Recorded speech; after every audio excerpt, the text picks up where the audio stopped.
Баршаңызға сәлем қымбатты достар, менің каналыма қош келдіңіздер. Бүгін біз сіздермен осындай жұмсақ ауызда еритін оп-оңай және азғантай заттардан дайындалатын, уақытыңызды алмайтын ерекше десерт дайындайтын боламыз. Ол үшін осындай газға қоятын кастрюлямызға сүтімізді құйып, үстіне 80 грамм қантымыз бен азғантай шымшым ванилинімізді қосып жақсылап араластырамыз. Сонан соң үстіне 20 грамм ұнымызды салып араластырамыз. Сонан соң 35 грамм жүгері крахмалын салып араластырамыз. Барлығын іртік қалмайтындай етіп венчиктің көмегімен араластырамыз. Сонан соң кастрюлямызды газға қойып, оттың астын жайға қойып, осылай үзбестен араластыра отырып қайнағанға дейін жеткіземіз. Шамамен 10 минутта қайнайды жай отта. Міне осылай қайнағанда қоюланады.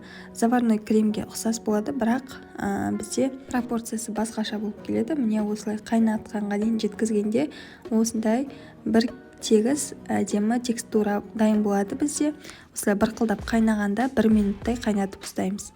Сонан соң оттың астын өшіріп, 20 грамм сары майымызды салып, жақсылап араластырамыз. Өзі еріп кетеді. Бұл кезде оттың астын өшіріп тастаймыз. Бұл десерт ертеден дайындалып келе жатқан десерт, молочный кисель деп те аталады, немесе қазіргі таңда зимние шапки деп аталады. Қонақ келетін уақытта тез-тез дайындап тастайтын десерт деп айтуға болады. Мен осындай форма ретінде кесені, күндегі шай ішіп жүрген кесені қолданатын боламын. Сіздер әртүрлі стақандар, бокалдарды қолдана берсеңіз болады. Менде осы мөлшерден 3 кесе десерт шығады. Осылай үшеуін жақсылап бөліп құйып аламын.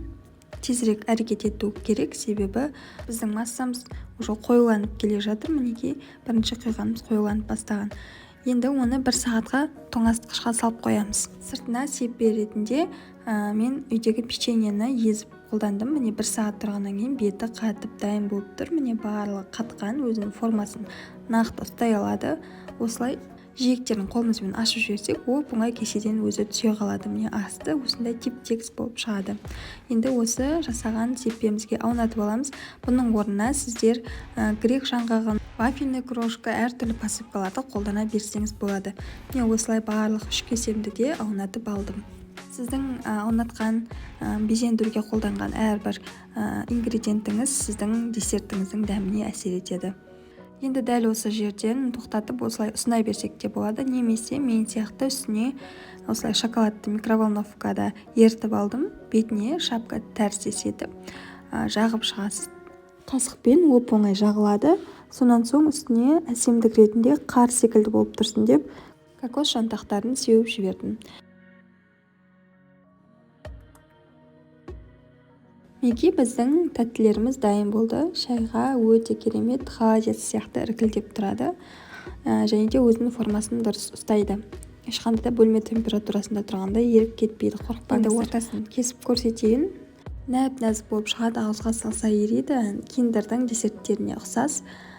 Іші осындай суфле тәрізді болып шығады. Жегенде сүттің дәмі шығып тұрады.